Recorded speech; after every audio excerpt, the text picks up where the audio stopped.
बच्चों, आज हम पढ़ने जा रहे हैं त्रिकोणमिति के क्लास 10 के 8वें पाठ का त्रिकोणमिति का परिचय। क्लास 10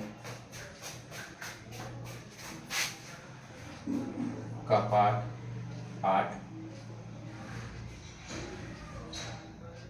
त्रिकोणमिति का परिचय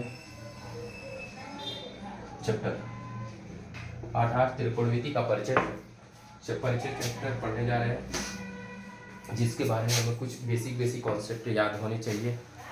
जैसे कि अगर कोई कहे साइन थीटा का मान क्या होगा, साइन थीटा का मान तो कहेंगे लंब बटा कर्ण। तो पीछे कॉस थीटा का मतलब क्या होता है, तो आधार बटा कर्ण, आधार बटा कर्ण।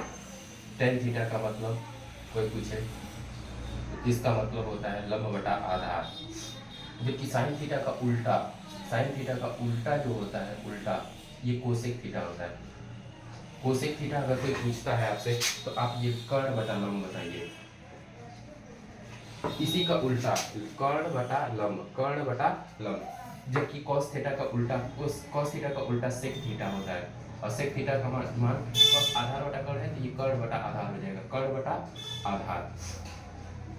इसी प्रकार टेन थीटा का जो मान होता है कॉट थीटा में उल्टा होता है, कॉट थीटा में क्या होता है, उल्टा। लंब बटा आधार जो होता है, लंब बटा आधार ये बदल जाता है आधार बटा किसमें, लंब में। एक सरल तरीका है, अगर हम कोई भी त्रिकोणमिति मान निकालने की कोशिश करते हैं तो एक ट्रायंगल बना लेते हैं जिसमें एक कोण समकोण होना चाहिए, एक कोण समकोण होना चाहिए 90 अंश, 90 अंश होना चाहिए। मान लीजिए एक त्रिभुज ABC है, इस वाले जो परपेंडिकुलर लाइन होता है इसे हम लंब बोलते हैं, लंब। जबकि जब सबसे बड़ी भुजा को कर्ण बोलते हैं, और सबसे नीचे वाला जो मतलब भुजा होता है जिसपे ये मतलब त्रिभुज खड़ा रहता है, इसे आधार बोलते हैं। शॉर्ट भाषा में कर्ण को हम K बोल देते हैं, जबकि आधार को A बोलते हैं, और लंब को L बोल देते हैं। इतनी बातें अगर आपको समझ में आ रही है तो आप एक फार्मूला लगा के इसमें इसका आंसर सब हर एक मान का आंसर दे सकते हैं। जैसे अगर कोई पूछे कि मतलब साइन थीटा, तो ये शॉर्ट ट्रिक है लाल बटा कक्का, लाल बटा कक्का, लाल बटा कक्का। इसको लाल बोलते हैं, ऊपर वाले टर्म्स को लाल बोलते हैं, जबकि नीचे वाले को कक्का बोलते हैं, कक्का। लंब बटा कर्ण की बात किया जाएगा तो ये साइन थीटा होगा, जबकि कर्ण बटा लंब की बात किया जाएगा तो ये कोसेक थीटा होगा। आधार बटा कर्ण की बात किया जाएगा तो ये sec theta, sorry cos theta होगा, कॉस थीटा होगा। जबकि कर्ण बटा आधार की बात किया जाए, कर्ण बटा आधार की बात किया जाए तो ये सेक थीटा होगा। टेन थीटा की जब बात किया जाएगा तो टेन थीटा जो होता है लंब बटा आधार, जबकि कॉट थीटा की बात किया जाए तो कॉट थीटा का मान हो जाएगा आधार बटा लंब। ये छोटी मोटी परिचय की बात है, इन परिचयों के बारे में जानकारी प्राप्त होनी चाहिए। उम्मीद है कि आपको ये सारी चीज़ें समझ में आ रही होगी। इसी में एक और कॉन्सेप्ट होता है, जब भी कोई पूछे कि मतलब कर्ण का वर्ग कितना होता है, तो कर्ण का वर्ग जो होता है वो लंब का वर्ग प्लस आधार का वर्ग होता है, आधार का वर्ग होता है। इसको शॉर्ट भाषा में हम K का वर्ग बराबर लिख सकते हैं L का वर्ग और A का वर्ग।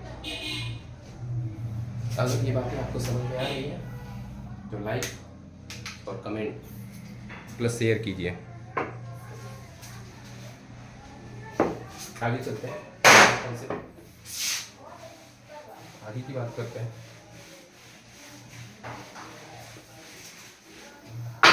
आप लोग अच्छी तरह से जानते हो कि जो कर्ण का वर्ग होता है, कर्ण का वर्ग ये होता है लंब का वर्ग, लंब का वर्ग अधन आधार का वर्ग, आधार का वर्ग। शॉर्ट भाषा में इसी कर्ण को हम लिख सकते हैं कर्ण का वर्ग। इस कर्ण को के से निरूपित किया जा सकता है। कर्ण का वर्ग जो होता है वो लंब का वर्ग अधन आधार का वर्ग होता है।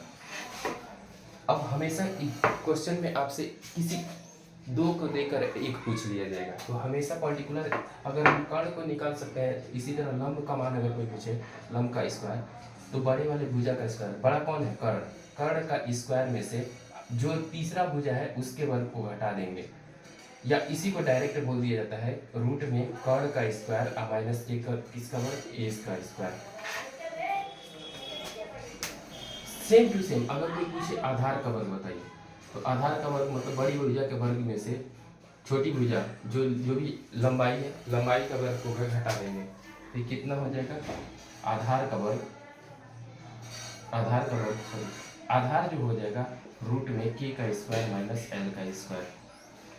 इतनी चीज़ें आपको समझ में आनी चाहिए, वरना क्वेश्चन लगाने में दिक्कत होगी।